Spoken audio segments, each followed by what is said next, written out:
Германецот Дитрих Треис е независен консултант за земјоделство и агрикултура во Украина од 2005 година.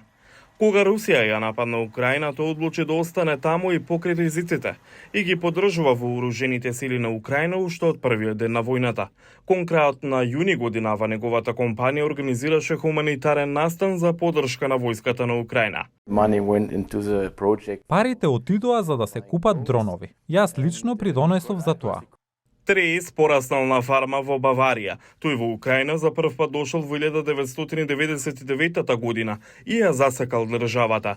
Во 2017 година тој започнал да работи со германско-украински земјоделски проекти на тамошното Министерство за храна, земјоделство и заштита на потрошувачите.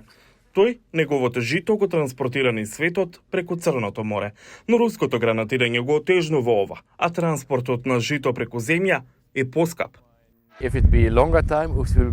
Ако трае долго и се уништат пристанишните објекти, тогаш сите ние што се занимаваме со ова ќе бидеме во неволја. Треис пресметува дека неговата компанија би можела да изгуби околу $1.000.000 само заради префрлувањето на копнен транспорт. Тој исто така е загрижен дека руските сили може да го уништат житото што се наоѓа во пристаништата.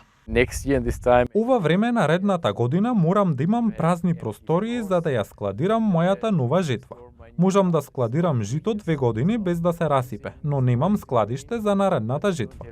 Чекорот на Русија за прекинување на договорот за жито влијае на глобалниот пазар. Сиромашните земји, вели Треис, го чувствуваат неголемото влијание. Сиромашните луѓе подолго време ќе имаат последици. И покрај војната и непредвидливоста на ситуацијата со извозот, Треис вели дека не планира да ја напушти Украина.